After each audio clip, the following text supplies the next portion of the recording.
Hai, Susan here. Welcome back to Inai Payak channel. Terima kasih kena klik video saya. Bagi yang baru dekat channel saya, hi, welcome. Nama saya Susan. Saya seorang isteri, ibu anak satu yang berumur 1 tahun dan saya seorang suri rumah sepenuh masa ataupun stay at home mom.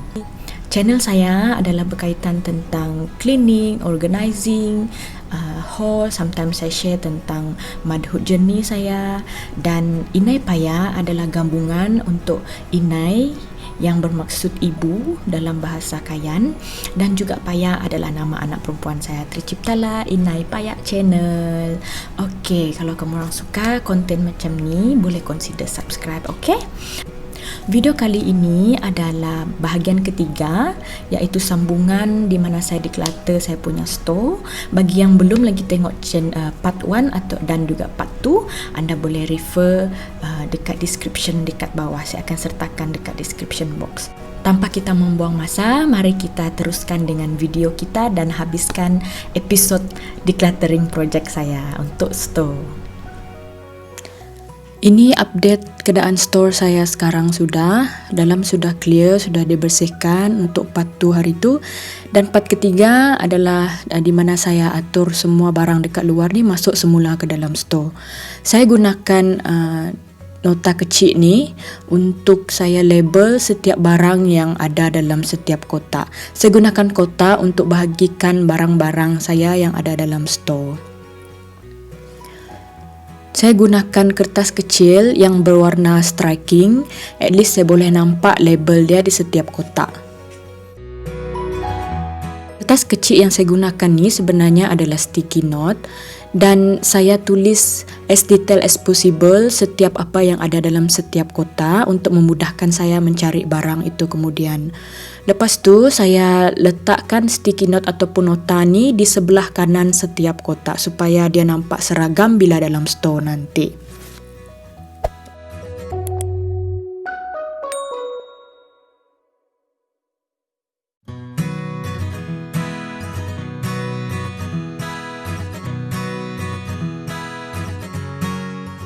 Saya ambil peluang di mana Payak tidur untuk siapkan semua kerja susun atur dalam store ni.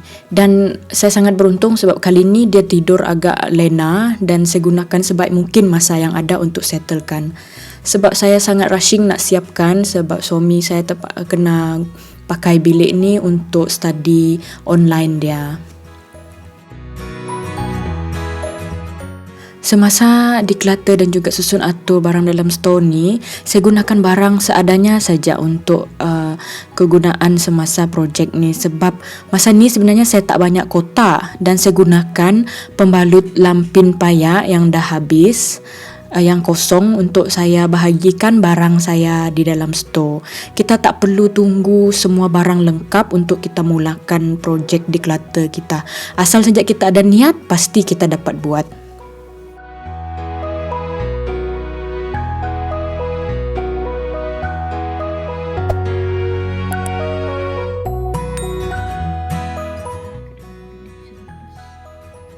Projek saya tunjukkan dekat sini keadaan barang Payak di mana saya susun dia elok-elok dan saya siap label lagi. Barang tepi ni saya masih biarkan dulu sebab tak ada sebakul untuk simpan dia. Baju Payak ni saya bahagikan dia ikut warna, di mana biru tua ni untuk baju lengan panjang dan baju yang lengan pendek saya gunakan hanger biru muda.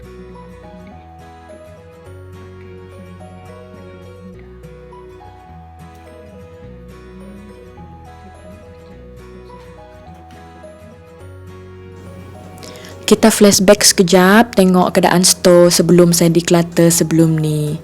Memang sangat messy dan tidak teratur.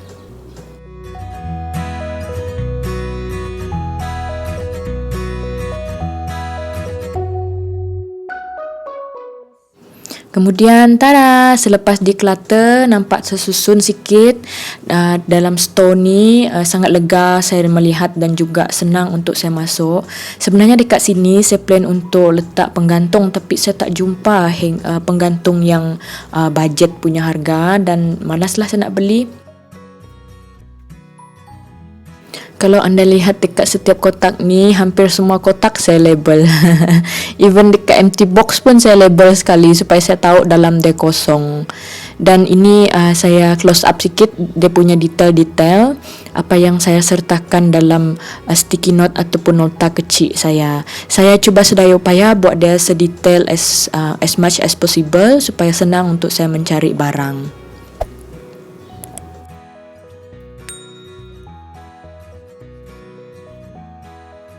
Boleh lihat dekat sini juga ada laluan untuk kita masuk ke dalam untuk memudahkan kita ambil barang dekat bahagian dalam sana. Taklah kita macam kangaroo kan mau ambil barang-barang dekat sana. At least ada laluan yang khas untuk kita masuk ke dalam.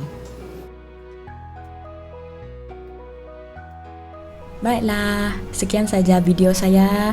Puji Tuhan kerana saya dapat habiskan saya punya declutter store dan juga saya dapat upload video ini sepanjang minggu ni, 3 video untuk minggu ni, puji Tuhan. Dan saya berharap anda mendapat motivasi melalui sharing saya declutter project saya ini. If you like konten video yang macam ni, boleh consider untuk subscribe. Dan kalau kamu orang dalam plan ataupun tengah buat declutter project, sertakan drop komen kamu orang dekat bawah bahagian mana dalam rumah ni yang kamu orang plan ataupun dalam proses decluttering. Sebab dalam bulan ni saya ada dalam mood decluttering, so mungkin kita boleh share kita punya pengalaman, story dekat komen di bawah. Terima kasih kerana kamu orang sudi menonton. All the best untuk yang tengah decluttering barang. Nasihat saya buat pelan-pelan, jangan stres-stres dan pastikan anda tidak lapar masa buat decluttering. Sampai kita berjumpa lagi in my next video. Bye.